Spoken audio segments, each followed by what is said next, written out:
Məhbus Məktubu Telegram kanalı inanclı məhbus Mirvasidin anasının ürək ağrıdan sözlərini paylaşıb. Həmin mətndə bildirilib ki, mən Əliyeva Xan Sənəm Məhəmməd qızı, oğlum Əliyev Mirvasid Vüqar oğlunun haqsız, əsassız həbsinə ürəkdən və bütün gücümlə etiraz edirəm.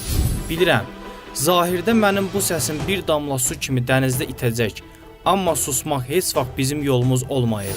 Oğlum Mirvasid yeni həyatının qapısını açan, son zəngini təzəcə bitirmiş, 537 balla Neft Kimya Fakültəsinə qəbul olmuş və hazırda ədalətsiz bir şəkildə məhkumluq taleyi ilə üz-üzədir. Dövlət Təhlükəsizlik Xidməti onu konstitusiyon quruluşun zorla ələ keçirilməsi, 278.2-ci maddəsi ilə yeniyetməyə verilən ən ağır cəzanı 10 il iş verib.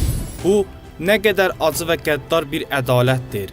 O, dini siyasi təhsil almayan, hərbi bir təcrübəsi olmayan, sadəcə sosial mediada öz fikirlərini bölüşən, heç bir soyuq silahı olmayan bir yeniyetmədir. İndi sual verirəm, belə bir gənc necə konstitusiyon quruluşu sarsıda bilər? Buna baxmayaraq 2 ilə yaxın davam edən istintaq prosesində bütün məhkəmələr qapalı keçirilib. Halbuki biz açıq məhkəmə tələb etmişik. Əgər haqlı idinizsə, niyə qorxdunuz açıq məhkəmədən? Axı xalq görməli idi ki, kimlər nə ilə məşğuldur?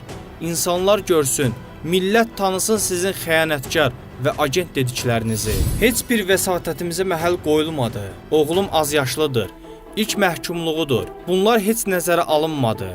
Onun günahı sadəcə sosial şəbəkədə öz liseyinin uşaqlarından ibarət qrupda dini mövzuda fikirlərini paylaşmaqdır. Demək istəyirəm ki, bu ölkədə Allahın halal və haramını tanımaq, ona əməl etmək, cəmiyyətdə bu dəyərləri yaymaq artıq qanun pozuntusudur. Sual vermək istəyirəm. Oğlumu dövlətə xəyanət cəhd maddəsi ilə ittiham edənlər, onu islah adı ilə Kürdaxanı təcridxanasında 2 il bir otaqda, günəş işığından və təmiz havadan məhrum edərək saxlayıblar.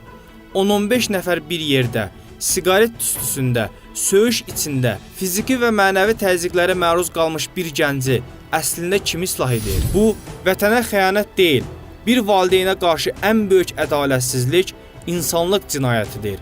Görəsən, bu islah olunmalı şəxs kimdir? Hüseynlər, Mikail Müşfiqlər əbədi qəlblərdə yaşayacaq. Onların adı hörmət və sevgi ilə çəkiləcək. Amma sizlər bugünün məhkum edənləri yalnız nifrətlə, lənətlə yad olunacaqsınız. Zaman sizin layiq olduğunuz yerdə unudulmazlıqda deyil, qınanma və utanc içində olmanızı yazacaq. Allah böyükdür, həmd olsun Allaha. Qorxan, susanlara isə bir sözüm var. Qorxu da bir ibadətdir. Kimdən və ya nədən qorxusunuzsa, ona da ibadət etmiş olursunuz. Qorxumuz Allahdan olmalıdır, inşallah. Bu sözləri bitirirəm. Dahi bir şəxsiyyətin kəlamı ilə milçəyə gülün nə qədər gözəl və ətirli olduğunu anlata bilməzsən.